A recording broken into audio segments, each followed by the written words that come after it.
Jesus and his disciples going up on retreat to the top of Mount Tabor, and this is what happens. About 8 days after these sayings, Jesus took with him Peter and John and James and went up on the mountain to pray.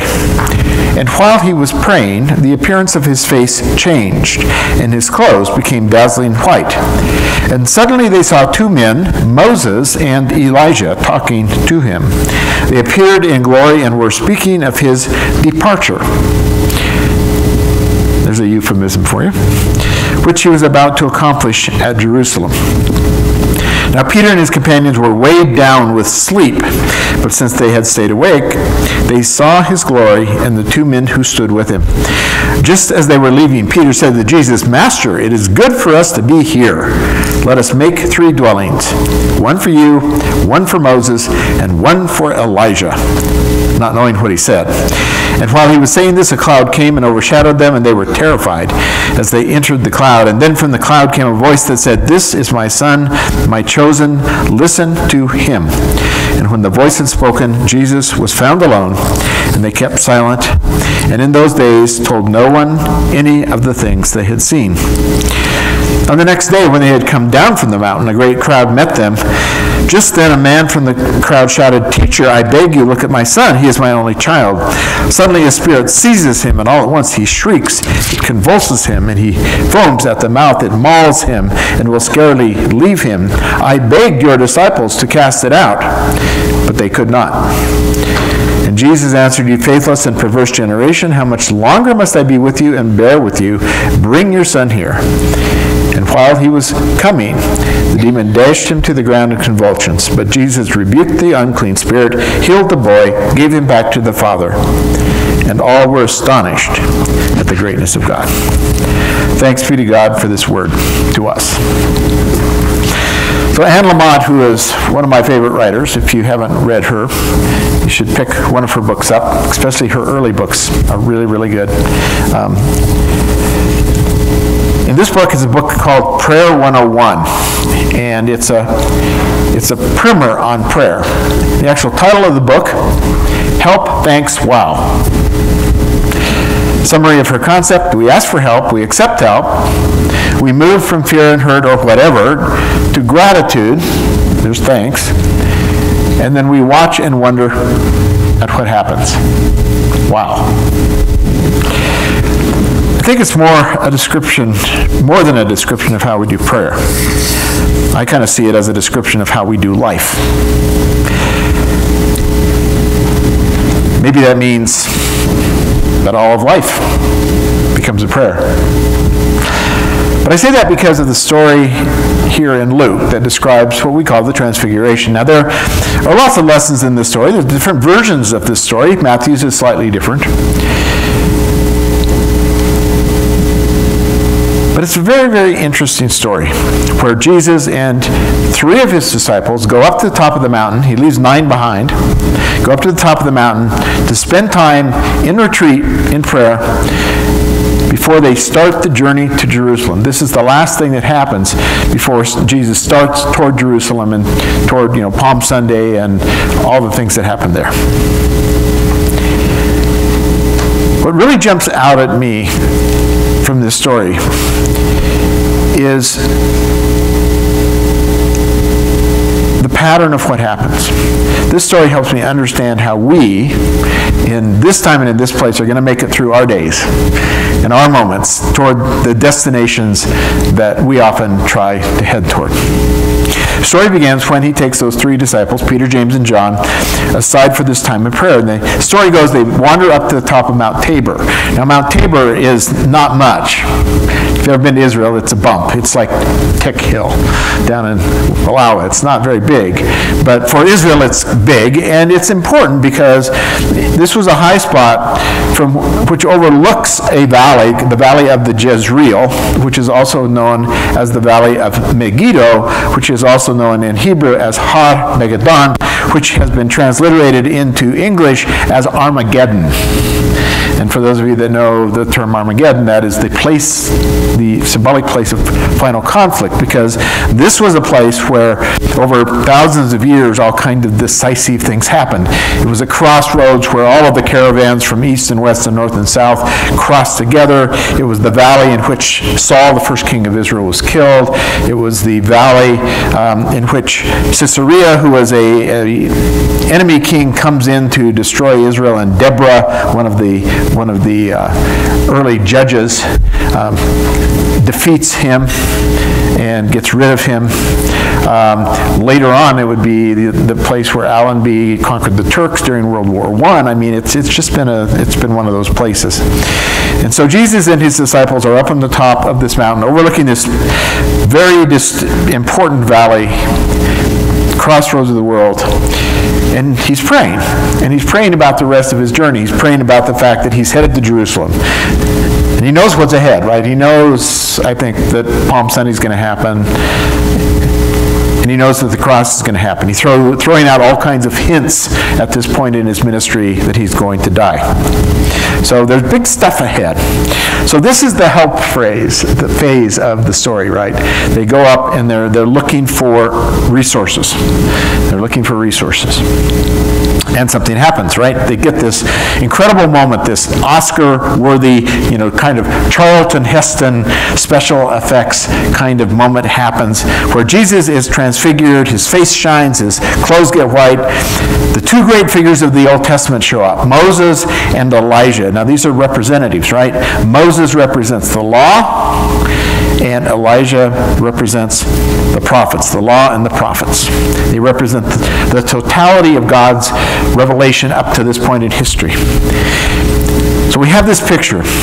We have the law and the prophets and the transfiguration, and everything's pointing at Christ and affirming and confirming this person, this culmination of God's self-revelation in humanity. For Jesus, this was probably the thanks part and maybe even the wow part of the moment.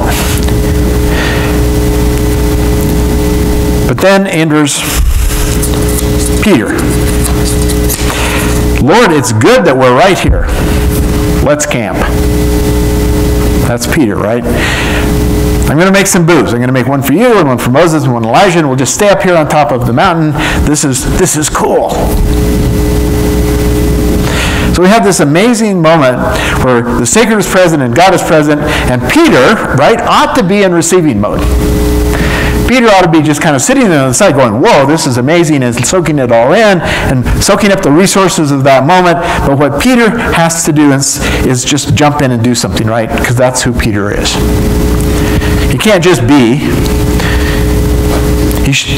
He can't just let the transformation happen and let it transform him. He has to somehow become an active participant in the whole thing. Now, I think we do this, right? We jump into things and we try to fix things probably too quickly sometimes. There's a lesson in just this part of the story itself, at least for some people like me, for example. But what is really interesting is what he wants to do, right? He wants to build shelters. He wants to stay on the top of the mountain. That would be cool, right? Hey, me, Jesus, John, and the guys, we're all going to stay up here on the top of the mountain and hang out. That's what he wants to do. But he's way off, right? Because what do transfigured beings need with booths in the first place? And secondly, staying on top of the mountain is not in the plan. So Peter jumps in, and he jumps in, and he chooses poorly. And he's trying to do stuff that is actually counterproductive for the situation. And he ultimately gets washed out of the scene. He makes this huge pronouncement. He's flailing away, trying to do something and anything, no sense of direction, no instructions, just reacting, and then he gets ignored. He's washed out of the scene. God doesn't even wait for Peter to stop talking. He interrupts the scene and says, "This is my son, this is my chosen. Listen to him," which I think probably was aimed specifically at Peter. Stop talking, start listening. Listen to him. Just be. Let the sick find it. Take it in. Get it. Do you get it? And the scene resolves. The prophet, the law, Moses, Elijah, they're all gone, and the only ones left is Jesus. So this was a transfiguring moment for Jesus. He needed to stop. He needed to listen. He needed to get himself together so that he could move on into whatever was next for him. So it was kind of like a, hey, God, are you there? Okay, thanks for the affirmation. Wow, that helped. Let's go. So God came. God was manifest when Jesus started looking, and things happened. But this story gets really interesting, gets most interesting, in my opinion, when Peter and James and John wander back down to the bottom of the mountain, where the other disciples are in it quite deeply, right? What has happened is that they have run into something that's way over their heads. Something too big for them, something they can't handle. They've run into this guy, this son. We don't know how old this is. This could be an adult son. This could be a younger son. We don't know. But some man's son is extremely, extremely ill. He has convulsions. He has foaming at the mouth. It's this really ugly scene.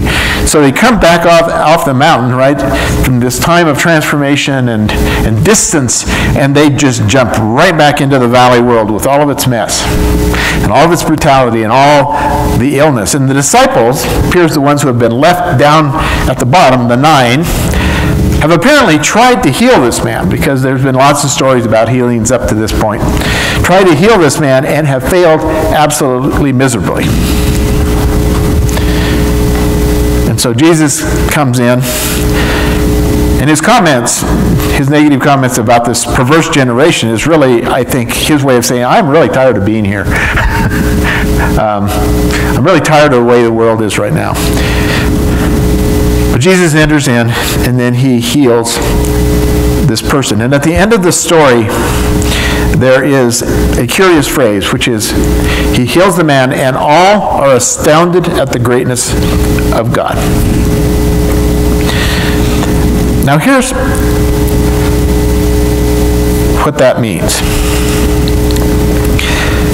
The same word is used in that sentence as is used up at the top of the mountain. So up at the top of the mountain, we use the word transfiguration. Jesus is transfigured. But the word that's used really simply means Jesus has become other. Jesus has become other. He's otherized. Is that a word? I don't think so. But Jesus becomes other when he's up on the mountain. Okay? What happens is, when he's on the mountain, the earthly Jesus is seen in a way that he has not been seen before. It's kind of like we see the other Jesus. And the other Jesus, we might give another name. We might give that Jesus the name Christ. So what happens is, the other Jesus, who showed up so clearly at the top of the mountain, shows up again at the bottom of the mountain in this healing story.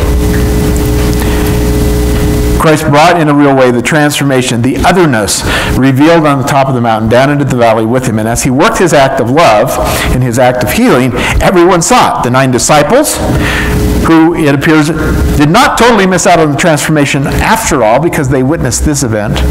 And all the other witnesses saw in Jesus something that was amazing and great and other. And that is why, at the end of the phrase, they are astounded at the greatness of God. The glory of God doesn't just appear. Transformations don't just happen on retreats, in worship, in those times when we're seeking God on the mountaintop, so to speak. There's also the transformation that happens in the dim valley, in the murkiness and in the grit and grind of life, in the fight against the oppressive and persistent and convulsive evil that we run into day in and day out in our lives and in our world. But here's the thing. We have, as Paul constantly reminds us, we have Christ in us. And Christ is the other Jesus, right? Christ is the transformed, transfigured Jesus. We have that Jesus in us. Not just Jesus, but Jesus the Christ. Jesus, the other Jesus. Transformed, transfigured, the glorified one. That's who we have. And as we are awake to that presence, as we make a connection to that Christ who is in us, and this is all Paul talks about in his letters. If you read through his letters, he says, the Christ in us, Christ in us, Christ in us, about 50 million times. Okay, that's an exaggeration, but he says it a lot. That Christ, that transfigured Christ, goes with us every step of the way into the mess that we call life. And that transfigured Christ, that glorified one, who is with us every step of the way, makes things happen. In a world that seems dark and murky and messy, in a world where we're confronted with horrible things, maybe not a person convulsing and foaming and falling down on the ground, but horrible things nonetheless. In that world where cancer happens, and MRSA happens, and addiction happens, and poverty happens, and lies happen, and greed happens, and abuse happens, and tragedy happens, transfiguration also happens. God shows up in splendor, in glory,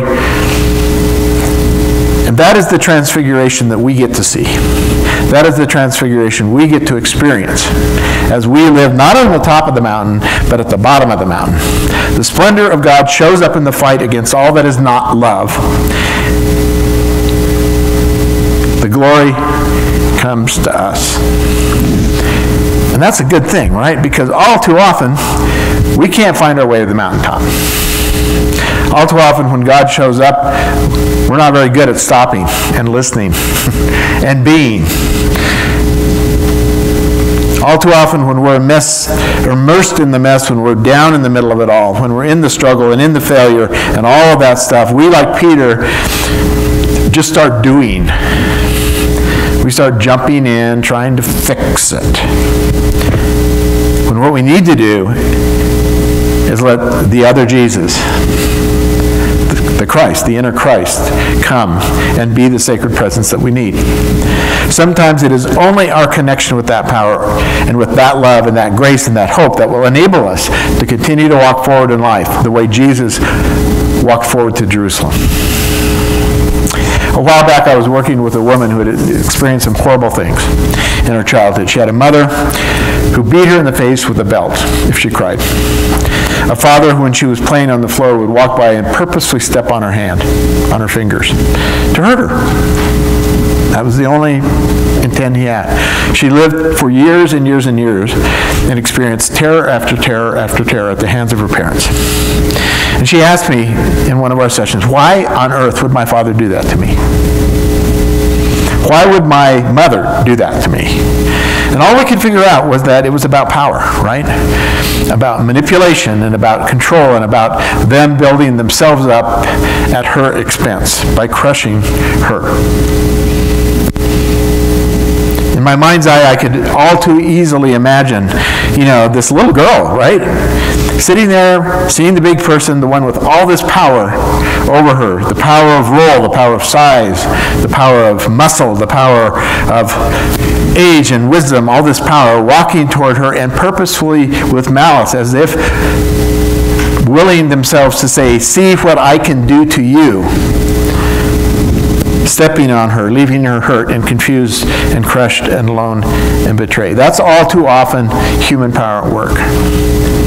The more power often, the more exclusion, the more abuse, the more rejection, the more judgment, the more shaming. That's the world of the valley. That's the world that the glorified Christ comes into. That's the valley that the glorified Christ shows up in.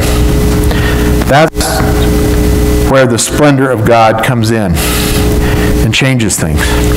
able to cure the convulsing, foaming sun, able to touch the life of a woman who has been crushed and abused and terrified by her own parents, able to transform the worst that the world can bring, able to work in us and through us. This is the Christ in us. This is the whole thing. This is the whole secret to the Christian life, basically, right? Christ in us, the hope of glory. We have Christ in us, Paul says, time and time again. This power of compassion, this power of forgiveness, this power of love. It is this power that enables us to get up and walk back into life unafraid when we've been crushed. It is this power that we access when we seek to bring healing to everybody else around us. So we're called to walk through this life with this love, this power that is there literally every step of the way. We don't have the luxury of the mountaintop, not normally. I dare say I don't think any of you have had Elijah and Moses show up in your lives in that way. But we do have the other Jesus. We do have the Christ in us every day in the midst of it all. Present, ready to be found, ready to be the splendor of God, ready to amaze. Hey, God, I need you. Thanks for being there. And just, wow. Let's pray. Almighty God, we thank you for your word. We thank you for this story, which is a strange one, confusing in some ways, but so uplifting in others, reminding us that we all participate in this Christ who is everywhere and in everyone and in everything. We participate in this presence, this power, this spirit. And that is what enables us not to be trapped by what is happening in the world, but to overcome it. Thank you for that. We pray this in Jesus' name. Amen.